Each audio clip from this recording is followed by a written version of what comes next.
Hola, I'm back. Sorry for the long hiatus.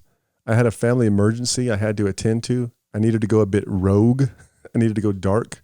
So first off, I abso-mother-lovin'-lutely need to say thank you to Benjamin Boyce and James Lindsay for giving my small channel a shout out on Benjamin's show almost about 2 weeks ago. I was watching the live stream and eating food and I almost spit my food out. I was and am super shocked, and I just want to say thank you to both. And I want to thank everyone who subscribed and who left a comment on my channel. Thank you. Thank you so much. Also, I'm still working on the natural law episode, and I'm also working on a 10 or 12 part series on the French Revolution, because I think that period in history is so pertinent for today. And I've studied it probably for over 10 years now, and I should be joined with another guest. And I'm also working on a review of John McWhorter's latest excerpts from his book, The Elect, with Don and hopefully another guest. And I'm trying to get my best friend, my Hopi friend, on the show so we can talk about the Marshall Trilogy and how this trifecta of SCOTUS cases still affects Indian country. And I'm currently working on a series on how inflation hurts indigenous communities. So I'm working on that and a lot of other things too as well for this channel. So this video is part of a 2, maybe 3 part series on what is called Pedagogy of Discomfort. And in this video, I'm going to be setting up the background for this concept and providing more of a basic outline so that I can situate this term, Pedagogy of Discomfort, into its proper lineage and a broader perspective. So what I need to start with is this overarching term called critical theory. And without diving too deeply into the minutiae, there are 2 senses of the phrase critical theory. The narrow sense belongs to the ideas and concepts that came out of what is known as the Frankfurt School in the 30s and 40s, which was founded in Germany by a group of scholars that later migrated to Columbia University in New York City because of World War II. And what these theorists produced was a body of scholarship that critically examined how society works. Now, that statement is a very obtuse statement because in truth, the theory that comes out of the Frankfurt School is cultural Marxism, or what is sometimes referred to as neo-Marxism. That is to say that this group of scholars had an ideological axe to grind and purposely defined themselves in opposition to capitalism, Western liberalism, or what they referred to as traditional theory, which according to them were the ideas that came out of the Enlightenment and that formed the cultural milieu or cultural landscape of Western civilization. And these ideas reached their zenith, according to critical theory, within the logical positivistic views of science that was prevalent in the 1920s and 30s.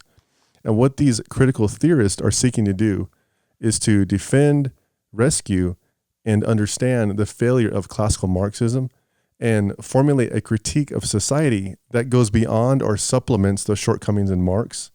They are, if you will, neo-Marxist apologists.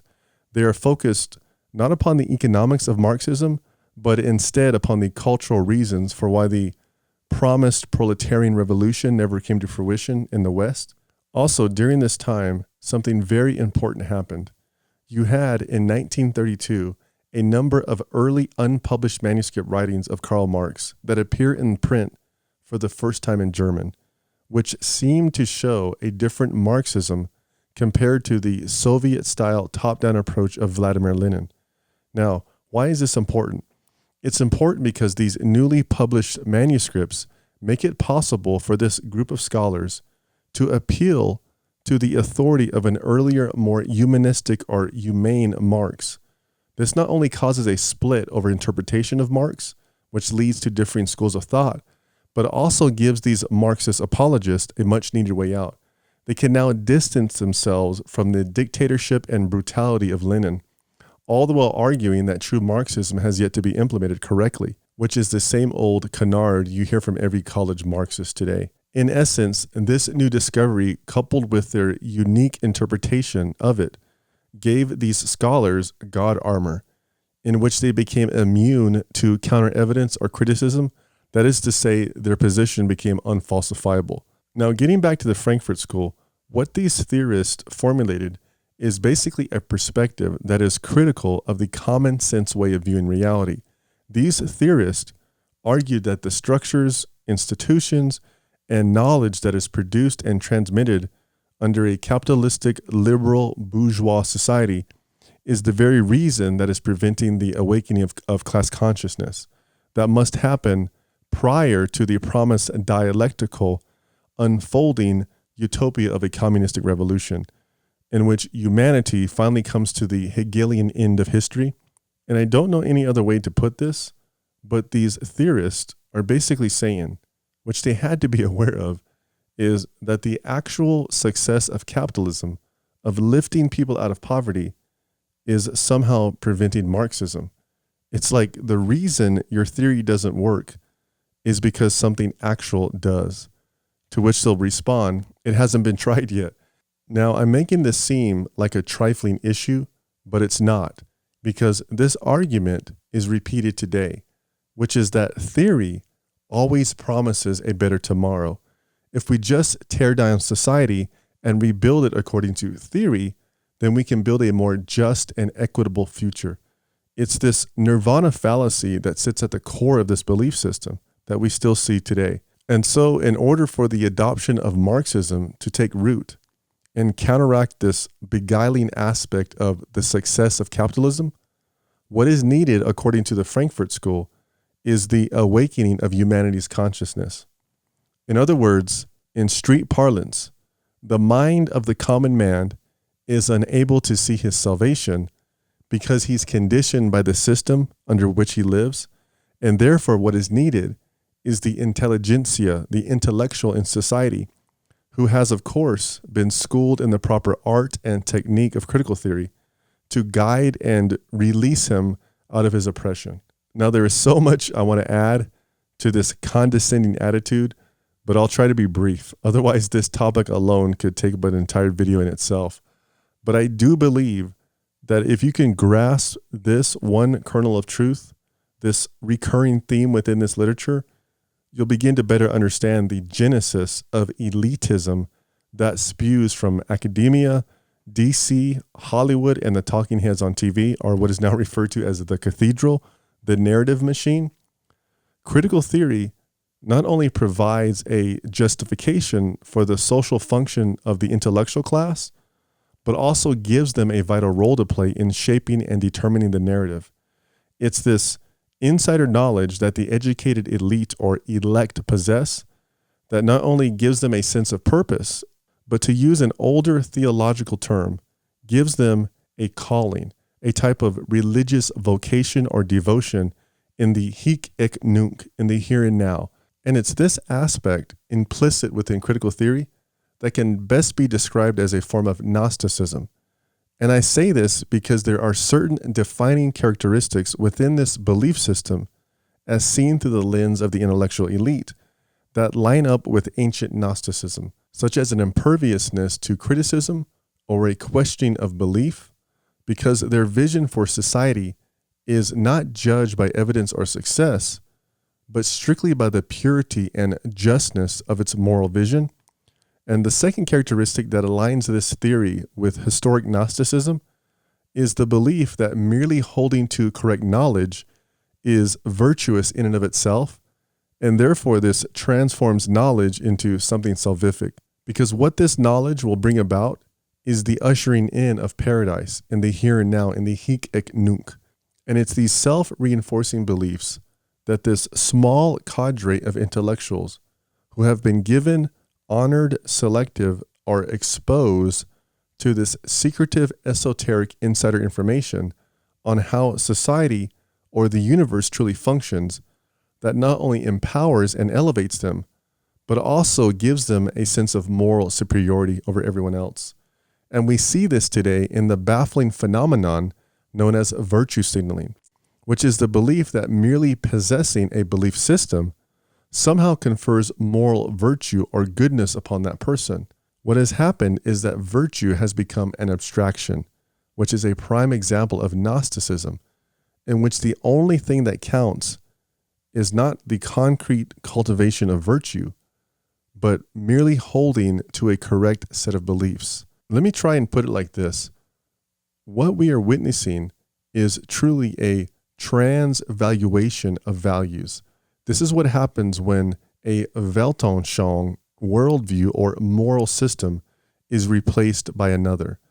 All the older traditional virtues and the moral tissue that was connected to this endoskeleton and were many times simply taken for granted must either get revised or rejected by this new moral system.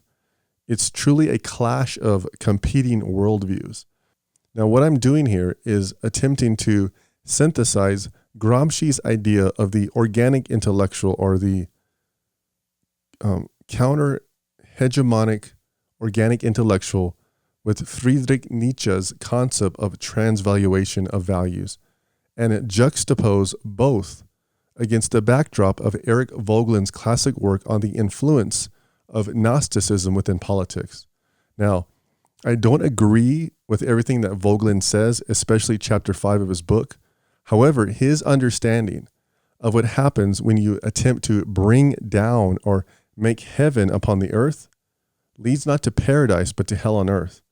This very secular tendency is captured in shorthand in the somewhat technical and theological catchphrase, don't immanentize the eschaton. Don't attempt to bring down the end of history, Marx and Hegel, because when you immanentize, make immanent, bring down the transcendent, virtue becomes simply what you make of it. It really does become then just another social construct. Now, let me get back to critical theory. What I want to pick up on is this overriding theme of liberation and emancipation from man's repressive institutions that have been absorbed into and adopted into this broader sense of the term critical theory as it's used and applied today. And although, in my opinion, this term no longer has the same Marxist flavor, it nevertheless retains that same critical spirit, attitude, and above all, the same critical theoretical foundation that it shares in common with the school where they make hot dogs. The Frankfurt School. Sorry. What does Epictetus say? A man who laughs at himself never runs out of material. This guy. And today, it's these postmodern heirs of critical theory that retains this liberationist critique and seek to dismantle what they see as these invisible systems of power that thwart people's essential freedom. And this process or critique is chiefly done through the use of what is called critical pedagogy, which is used to awaken the consciousness of those trapped under or unaware of the oppressive structures operating silently in the background of society. And some of these oppressive structures, according to this broader critical view, which is basically just a long laundry list of social grievances, is what they refer to as myths. The myth of equal opportunity, liberal individualism, meritocracy, colorblindness, binary thinking, and anything to do with modern science, biology, and anything even uniquely Western. It's basically hatred of one's culture or one's home. As one writer said, it's the polar opposite of xenophobia, which is fear of the foreign or the other. This is oikophobia, fear, hatred, and contempt of the familiar. And it's this disposition, combined with the role of the intellectual elite, as seen and understood through the lens of critical theory, that explains their rabid distaste for the common man's culture and the constant tearing down of its customs, habits, and traditions. And what I'm referring to is better known as the culture war. And it's been going on for a very long time now. If you don't believe me, just turn on the nightly news and watch religion, family, law, science, art, and culture get deconstructed through the narrative machine. So let me quickly recap. I look at critical theory and what it's become as like a stew, a borscht, or a really bad looking and bad tasting meatloaf with all these disparate ingredients and elements added to the mix. So you have critical theory of the neo-Marxist Frankfurt School, which minus the overt Marxism later morphs into the critical theory of the Black feminist liberationist movement of the 1970s. And then critical theory also gets picked up by critical legal studies, and they add their own ideas to the mix. And then as this concoction is brewing, chunks of postmodernism fall into the mix. And then through the 80s, other critical theorists add their seasoning to the mix. And then you skip ahead to the 1990s, and then intersectionality is added to the mix. And then at this point, it just becomes this hot dish or hot mess or amalgam, this Frankensteinian meatloaf known as identity politics or critical race theory or wokeism. But the underlying structure and the underlying ethos is that same critical rejection or cancellation of culture, in which everything must be taken apart and exposed for the oppressive structure or system that it is. And one of the ways this is achieved is by taking over the institutions and creating these alternative and subversive models from within. And one of the things developed is this distinct teaching method, which is by default in competition with the older traditional models of education. Because the traditional models, according to this turd sandwich, I shouldn't have said that, but I'm going to leave it in. And yes, that's an objective description. These older traditional models are causing further epistemological blindness, which is furthering the oppression of others. However, there is more than just deconstruction going on here. There is also conversion. And one of the ways this radical belief system attempts to win converts to its mission field is by redefining education itself, which brings me to this thing called pedagogy. And all pedagogy is a theory about education. It's trying to answer these questions. What is the best teaching methods for learning? What is the role of the teacher? And how do students learn best? Now, there's nothing shocking or nefarious about that definition. However, one's teaching methods or pedagogy will be influenced by one's underlying worldview, which in this case brings us to what is called critical pedagogy. And critical pedagogy answers those questions through the lens of critical theory. Critical pedagogy, because it rejects the traditional models of learning, does not view the role of the teacher as a passive transmitter of facts, figures, and information, but instead changes the role of the teacher to be actively and politically engaged in critiquing the dominant culture's discourse. And the overall goal is to awaken within the mind of the student what is called a critical consciousness, a sort of rebirth into seeing the world for the first time as it truly is. And right here is that Gnostic element of being given this insider information and being chosen as one of the elect, whose mission is to not only awaken others who are still asleep in the matrix, but to transform society in the process. Ladies and gentlemen, this is salvation. This is religion.